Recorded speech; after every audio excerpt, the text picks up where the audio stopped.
اور کتنا آسان ہے ساری زندگی کے گناہ کر کے اور ایک دفعہ کہہ دو یا اللہ توبہ، ایک قطرہ آنسو، یہ میرا کرتا ہے نا، اس کو دھونے کے لیے ایک بالٹی پانی چاہیے، کم از کم ایک بالٹی پانی چاہیے، لیکن 80 سال کے گناہوں کو دھونے کے لیے اللہ کہتا آنسو کا ایک قطرہ جو تیری آنکھ میں ہی رہے باہر نہ نکلے، اتنا دے دے میں تیرے 80 سال کے گناہ دھو دوں گا۔ ایک آدمی کہتا ہے جی مجھے تو رونا ہی نہیں آتا، کئی لوگ ملتے ہیں کہ جی مجھے تو رونا ہی نہیں آتا، تو میں کہتا ہوں ہائے کر سکتے ہو؟ کہا جی ہائے کر سکتے، میں کہا یوں کہہ دے ہائے میرے اللہ مجھے معاف کر دے، تو تیری ہائے تیرے 1000 سال کے گناہ دھو دے گی، تیرے کروڑ سال کے گناہ دھو دے گی۔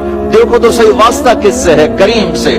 مجھے بتاؤ میں ڈاکٹر مبین پہ ناراض ہو جاؤں، یہ مجھے منانے آئے تو میں اس کو ویلکم کروں گا یا دروازہ نہیں کھولوں گا؟ بولو کیا کروں گا؟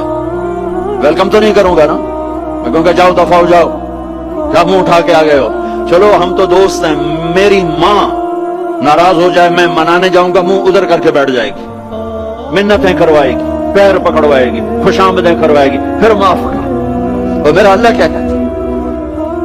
من تقرب الیہ، ساری زندگی شراب زنا میں گزار دی، دانت ٹوٹ گئے، بال سفید ہو گئے، کمر جھک گئی، اب اس کو خیال آیا توبہ کروں، لوگوں نے تانے دیا جا اب تیری توبہ، تو شرم نہیں آتی؟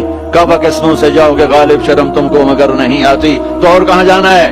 اور کہاں نہ کہیں جہاں میں اما ملی، جو اما ملی تو کہاں ملی، میرے جرم خانہ خراب، تیرے عفو بندہ نواز، کدھر جائیں؟ ایک ہی تو جگہ ہے، 900 چوہے کھا کے بلی حج کو چلی، تو حج پہ تو جانا ہے، اور کہاں جانا ہے؟ کہاں جہاں معافی ملتی ہے وہاں جانا ہے۔ تم میں اتنے گناہ کریں کہ ایک ایک بال گناہوں میں جکڑا جائے، اور پھر ہم جا رہے ہیں، کہاں جا رہے ہو؟ کہ مسجد جا رہا ہوں اللہ سے صلح کرنے، تو کہے گا یہ منہ اور مسور کی 40 عمر میں تیری توبہ، اور میرے اللہ کی خبر کیا آئی ہے؟ میرے اللہ کی خبر کیا آئی ہے؟ من تقرب الیہ تلقیتہ من بعید، جو مجھے منانے آتا ہے میں پہلے کھڑا ہو کر اس کا استقبال کرتا ہوں۔ آجا تیرے تو میں نے اڈیکا ہیں، تو کدے آؤں ہوں تو کتھے آؤں؟ آجا میرا بندہ، تیرے واسطے تو میرے دروازے کھلے ہو جائیں، کدے نکل گیا ہوں، کتھے ٹر گیا ہوں، کہاں چلے گئے تھے؟ تلقیتہ من بعید۔ کوئی ہے بتاؤ، کوئی ہے ایسا؟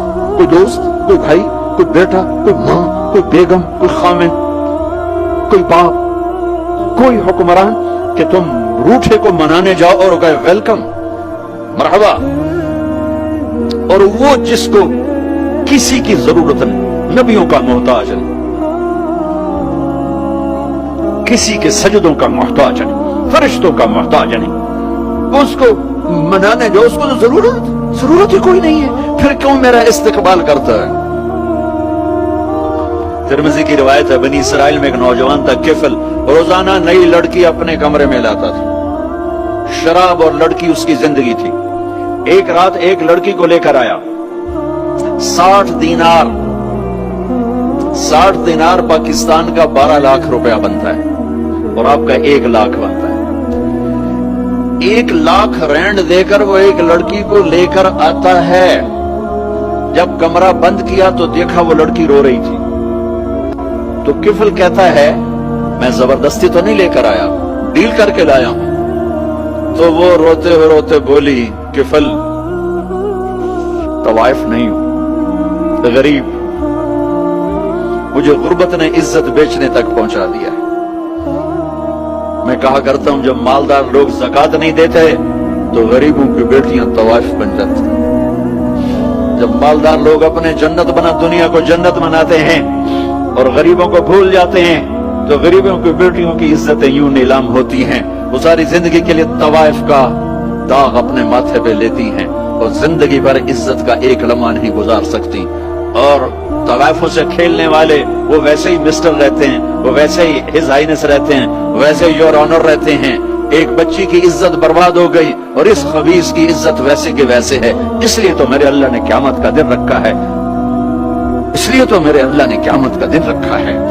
ہائے ہائے ہائے ہائے